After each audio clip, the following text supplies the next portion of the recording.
O próximo pré-candidato é militar da reserva, cumprindo o 7º mandato na Câmara dos Deputados, eleito pelo PP. Ele cursou a Escola Preparatória de Cadetes do Exército e a Academia Militar das Agulhas Negras. É formado pela Escola de Educação Física do Exército, é mestre em saltos pela Brigada de Infantaria Paraquedista e cursou a Escola de Aperfeiçoamento de Oficiais.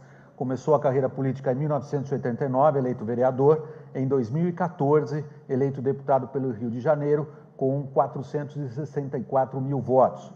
Nasceu em Campinas e é o pré-candidato do PSL, o deputado federal Jair Bolsonaro.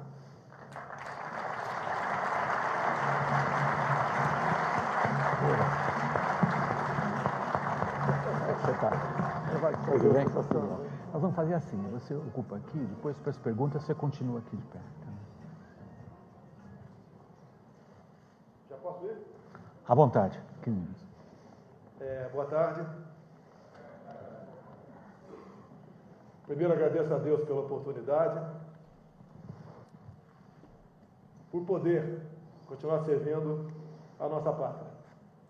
No passado como capitão do Exército, e se Deus quiser como soldado dessa grande nação no futuro. Estou com 63 anos de idade. Tenho 17 anos de Exército Brasileiro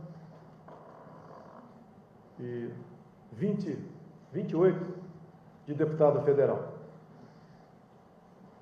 Ao término das eleições de 2014, eu pensei comigo mesmo, analisando o quadro político brasileiro e dada a experiência política que nós temos dentro da Câmara. E eu achei que estava sendo demais continuar sendo deputado federal. E tomei uma decisão, sozinho, no primeiro momento, sem um partido político grande, sem fundo partidário, com grande parte da mídia contra. O que eu faço para me eleger presidente e o que é mais importante, governar o Brasil. E comecei então a trabalhar, sozinho, repito. Não seria demais falar que quase tudo está errado no Brasil. Ele precisa de ordem e progresso. É quase aquele paciente, no Brasil, que nós temos que deixar o dedo e amputar o corpo. Mas como fazer isso? Qual o grande problema nosso? Seria o parlamento? Temos bons parlamentares lá, mas, como regra, as lideranças funcionam como lideranças sindicais, cujo líder bota a faca na cintura ou na boca e vai para cima do executivo. Então, a primeira resposta: temos que chegar de forma independente. Se fosse qualquer outro, na situação que eu me encontro, apesar de não acreditar em pesquisas, jamais os meus números seriam inflados. Ter em torno de 20%, já estaria fechada a fatura. O Centrão já estaria acomodado. Todo mundo já teria, via negociação, que é de praxe, conseguido o seu lugar ao sol. Então, para a gente poder buscar fazer algo diferente do que está aí, e tem que ser muito diferente, mas, obviamente, ao lado da Constituição, ao lado das leis, sabendo que um presidente pouco pode fazer sem o parlamento, nós começamos também a trabalhar de como fazer essa massa orgânica para trabalhar. Onde, graças a Deus, apareceu ao meu lado o deputado Onyx Lorenzoni. E a coordenação, através dele, já estamos na 7ª reunião nossa, temos em torno de 60 parlamentares, que brevemente chegaram a 100, que querem sim o bem do Brasil. Acredite se quiserem. Apesar de todas as críticas que o parlamento recebe e merece receber. Mas a grande parte, ou a maior parte, pelo que eu sinto, não quer continuar fazendo essa política do toma lá da cá. A política que, durante a campanha, os partidos apresentam maravilhosos planos, programas de governo, mas acabou a eleição, aquilo vai para a prateleira ou para a 6ª sessão, e tudo é resolvido lá nos porões do Palácio do Jaburu. Cada um pega isso, aquilo, para satisfazer os seus. Isso, prezado senhor William Vac, tem levado à ineficiência do Estado e à corrupção. Eu jurei comigo mesmo, se é para fazer a mesma coisa, estou fora. A primeira medida que tomei foi, em 2015, aproveitando um projeto em Brasília, aprovar uma emenda do voto impresso. Eu, que sou tão criticado pelas mídias sociais, por não ter aprovado nada, ou quase nada. Mas isso não vem ao caso. Ninguém lembra do goleiro quando o time é campeão. E por ocasião de começar a fazer uma pré-campanha, um colega do jornalista, do William Vac, perguntou para mim: como você vai conseguir convencer o eleitor brasileiro, 50% mais um, sem mentir? O que é uma coisa orgânica da política brasileira. Eu falei, então não vou chegar. Ou a gente chega de forma independente, ou não chega. Está aqui presente um coronel da aeronáutica. Eu até tenho usado o nome dele por ocasião de uma possível futura composição ministerial. Que nós temos que botar o Neymar lá na frente e não embaixo do gol. Eu falei, em meu ministério terei sim muitos militares. Mas muitos militares? Ué, governos anteriores botou guerrilheiros, terroristas e corruptos, ninguém falava nada.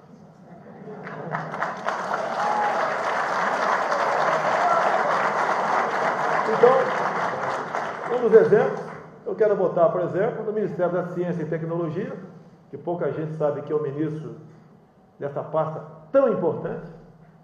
Quero botar um coronel da aeronáutica. Ah, por que o coronel da aeronáutica? É porque, por acaso, é o Marcos Pontes e é o nosso astronauta. Se tiver alguém melhor qualificado do que ele, a gente conversa. Com toda certeza, o Marcos Pontes vai pegar o cap dele, bem-vindo. Posso auxiliar em alguma coisa? Que nós não temos ambição pelo poder. Eu não tenho ambição pelo poder. Entendo que isso seja uma missão de Deus. E nós, com essa independência, temos que botar as pessoas certas nos locais certos. Sem querer prometer emprego para ninguém aqui. Mas eu vejo o William Vac aqui, uma pessoa excepcional.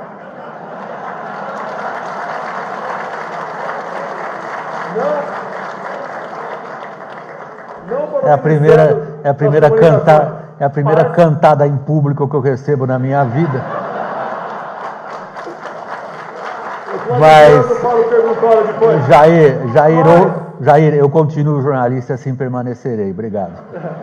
Mas, para nos auxiliar, orientar, o Ministério das Relações Exteriores, um ministério importantíssimo, que nos últimos anos, né, em especial no governo do PT, fez negócios, entre aspas, ou fez política pelo viés ideológico.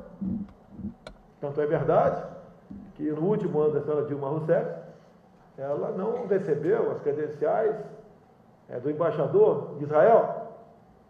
E falando em Israel, eu estive lá. Eu costumo ir, né, para ver como é que funcionam as coisas. Lógico, uma viagem rápida, não deu para ver muita coisa. Deu para ver a agricultura deles, no deserto e a piscicultura no deserto. Isso deu para ver. Mas olhem o que eles não têm e o que eles são. Nem petróleo eles têm. Olha o que eles são. Quando te vem aqui para o Brasil, olha o que nós temos e o que nós não somos. Onde está o erro? É igual o médico. O elemento está com uma febre ali, ele pode até jogar um balde de água gelada em cima dele. Mas tem que buscar o foco do problema. O foco do problema nosso é um governo honesto, o que é muito difícil no meu meio, mas existe. Por crer em Deus, eu tenho dito, um presidente cristão e também que seja patriota. Pense no seu país de verdade. Afinal de contas, nós não podemos, né, ser inquilinos de nós mesmos, como temos assistido, vender muita coisa, não para o exterior apenas, mas vender o país para o exterior. Eu tenho dito também, alguns países têm comprado no Brasil, o outro está comprando o Brasil. Temos que evitar isso daí, a qualquer custo, até mesmo, já que o assunto aqui vai ser voltado para o agronegócio, no caso aqui, energia, nós não podemos abrir mão da nossa segurança alimentar, onde todo mundo, até em casa, se preocupa, né, em tendo família, o que os filhos vão comer daqui a pouco, hoje à noite ou amanhã. Nós não podemos abrir as nossas terras agricultáveis, vender para o capital de fora, para países que nós sabemos que o objetivo é para si, não é para nós. Por exemplo, a China, com 1 bilhão e 400 milhões de habitantes, que revogou há pouco a lei do filho único. Não vou me meter na política inteira da China, quem sou eu? Mas, qual o objetivo deles? Estão comprando o Brasil. Cadê a nossa inteligência estratégica? Não temos. Daí eu tenho falado muito de um livro do Pepe Mujica, ex-presidente do Uruguai. Ele deixou a presidência, fez um livro, quem puder comprar, compre. Eu não estou ganhando nada com isso. Leio apenas as páginas 198 e 199. É claro ali, conta um episódio, onde se conclui, ou melhor, se lê, que a senhora Dilma Rousseff tomava decisões de Estado dentro do Palácio do Planalto, ao lado das inteligências cubana e venezuelana, assessorado pela ABIN. Tem algo, no meu entender, tão mais grave que a corrupção no nosso Brasil, que tem que ser combatido. É a questão ideológica. Qual o objetivo da educação? É colaborar na economia, formar técnicos, engenheiros, médicos, profissionais. Como anda a nossa educação? Como está o aparelhamento do Ministério da Educação? Como está o aparelhamento da Embrapa? Que saudades da Embrapa de Emílio Garrastazu Médici. Foi o mesmo que nos deu 200 milhas. Critiquem, mas fale as verdades também. Não vamos fugir da verdade. Quem garantiu o impeachment de Dilma Rousseff foi o comandante do Exército. Estava pronto o decreto do Estado de Defesa. E, obviamente, não vou gastar alguns minutos falando isso aqui, dado o meu tempo, que está se encerrando. O que o Brasil precisa? De ordem e progresso. É um freio de arrumação. Quando eu falo em botar um general ou um coronel no ministério, é pelas suas qualificações, não pelo seu posto, mas o posto ajuda a dar uma segurada nos desejos mais primitivos da nossa classe política. Então é com o espírito desarmado, com um sentimento de responsabilidade muito grande, às vezes sem entender como cheguei a esse ponto. Talvez a resposta seja muito simples, simplesmente eu sou diferente dos outros. Comigo, os seus podem errar, com os outros, tenho certeza, já erraram.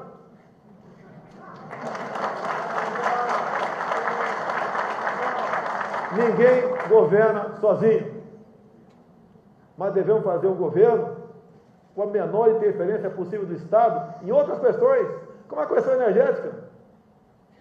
Porque temos algumas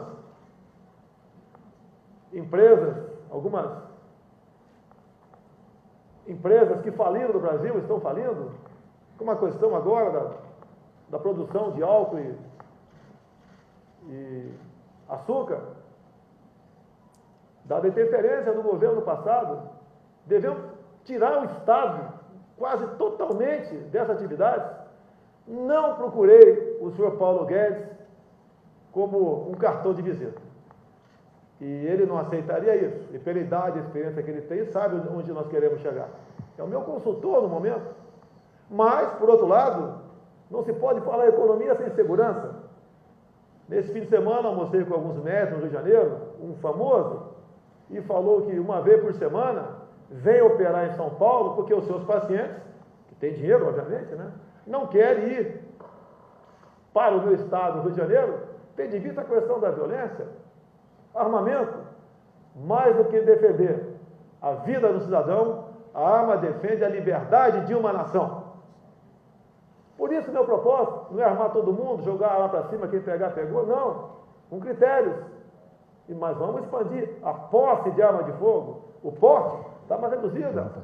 Vamos aprovar, se Deus quiser, com a ajuda do parlamento, obviamente, o excludente de ilicitude, não apenas para o agente de segurança, o policial civil e militar, em operação, responde, mas não tem punição, mas para valer efetivamente para nós o direito à legítima defesa. Porque eu posso ter uma arma dentro de casa?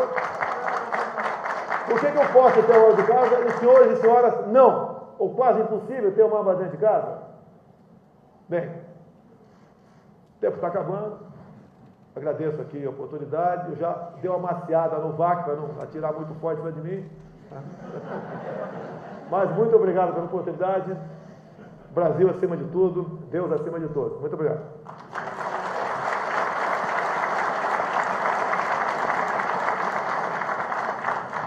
Pelo seu senso de humor na sua palestra inicial, tem faltado um pouco humor no Brasil, agradeço o seu. Vamos agora à questão política que você destaca nas suas palavras iniciais e que eu destaquei uma das suas frases, ela é: ninguém governa sozinho. Não é difícil, pela experiência que você tem e que o Onyx também tem, de Congresso Nacional, de Câmara, imaginar que o próximo governo, seu ou não, será um governo minoritário. Num ambiente onde boa parte das bancadas já se prepara para um eventual próximo impeachment. Como você vai governar? Bem, vou levar aqui toda a sua experiência. Estou com 63 anos, está mais ou menos a minha faixa etária, né? Tenho 66. Mas a tua pergunta é quase uma afirmação. Continuemos governando, não toma lá da cá, ou não vai ter governabilidade. Isso eu chamo de roubabilidade. Pode me caçar um dia sim, mas não vai ser por omissão nem por corrupção. A questão do 11 Lorenzoni, 60 parlamentares mais ou menos. Eu sempre fui independente. Tanto é que o Joaquim Barbosa disse, por ocasião da leitura do seu relatório da ação penal 470, mensalão, né, traduzindo o que ele falou ali, quando citou meu nome, eu fui o único parlamentar da base aliada que não foi comprado pelo PT. A imprensa não falou nada tocante a isso aí. Tudo bem. Então, esses parlamentares, tá, e vai ser a nossa base. E também aqueles que, porventura, chegaram lá para buscar o entendimento. A situação como está a economia do Brasil. Quem quer o Ministério do Transporte, se não vai ter recurso para comprar 1 metro cúbico de massa asfáltica para tapar um buraco? O Brasil está nessa situação. Quando se fala em, não é apenas economia, como já disse, né, sem segurança não tem economia. Como vai fazer com que entre mais água no caixa do Tesouro, sem aumentar imposto? Afinal de contas, o senhor Laffer passou o largo do Brasil. Curva de Laffer, passou o largo do Brasil. É desburocratizando, é desregulamentando. O governo da Colômbia se elegeu agora, basicamente, com 2 bandeiras muito fortes: combate ao tráfico e desregulamentação. Agora, quando chegar, você tem que mostrar suas armas, apresentar isso daí. Quando eu tive em Roraima, que o governo está com problema agora para pagar a energia elétrica de Guri, de Roraima, que vai lá para Boa Vista, em grande parte. Né? Como fazer, por exemplo, uma hidrelétrica, apesar de termos outras matrizes lá, ok? Lá tem muito bom para eólica, para solar, talvez aí pela cana-de-açúcar também. E se a gente conseguir resolver esse problema, por que não teríamos o apoio da bancada de Roraima? Se nós, a questão da bancada da segurança pública, está aqui o Major Olímpio nos acompanha, que interessa a todo mundo a questão da segurança, são esses homens que têm que discutir segurança. Não, eu posso até discutir, mas esse tem muito mais conhecimento do que eu. Quando se fala em bancada evangélica, o que o evangélico pede? Questão de ideologia de gênero. Fui agora à Ásia, olhar um pouco como funciona a educação lá. Lá não existe isso, nem sabe o que é isso. Então a gente começa a atender a bancada ruralista. O que eles querem? Eles querem segurança no campo. Não aguentam mais invasões. Temos aqui alguns colegas, como o coronel Davi presente aqui, tá? Entre outros aqui de Mato Grosso do Sul, tá? Que me falaram, e é verdade, tem mais de 100 fazendas invadidas lá em Mato Grosso do Sul, Estive no Maranhão agora, lá não se faz, aqui não se faz integração de posse. A Polícia Militar não faz porque o governador não quer, que ele é o chefe supremo das Forças Auxiliares.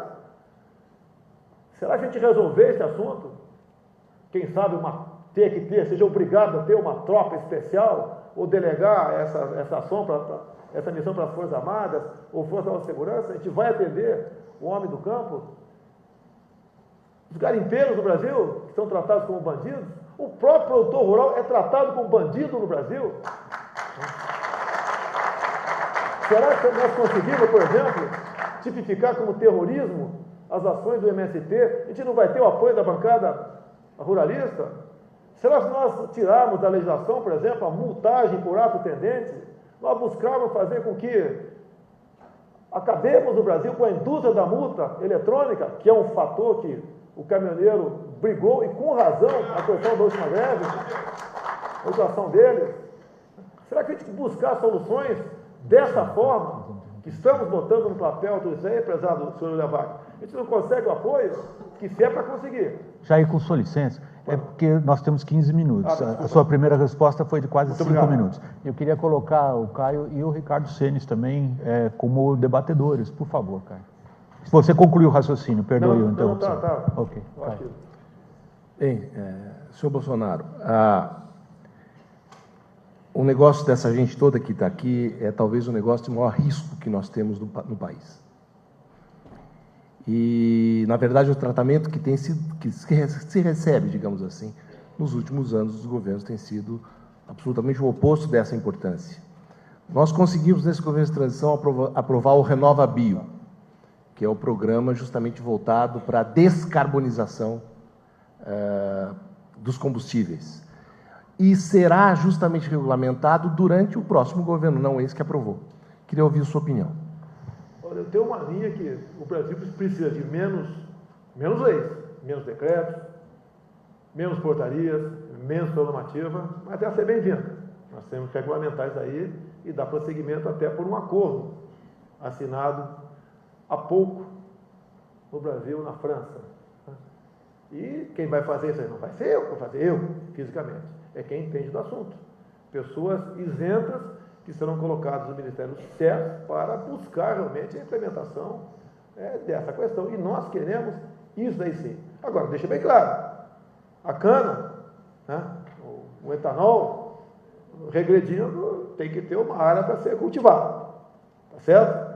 Nessa área, se o produtor rural não tiver segurança jurídica, não afastarmos a emenda constitucional 81, que relativizou a propriedade privada, que tudo passou a ser análogo à escravidão, e tendo em vista, em parte, o aparelhamento do judiciário, isso tudo deságua em ações para expropriação do imóvel rural, mas vale para o urbano também, não temos como sonhar e dar prosseguimento a essa proposta maravilhosa. Precisamos sim, quanto mais independência de energia tivermos, melhor. A questão do etanol é muito bem-vinda, temos em abundância, temos como tem abundância aqui, e até mesmo exportar.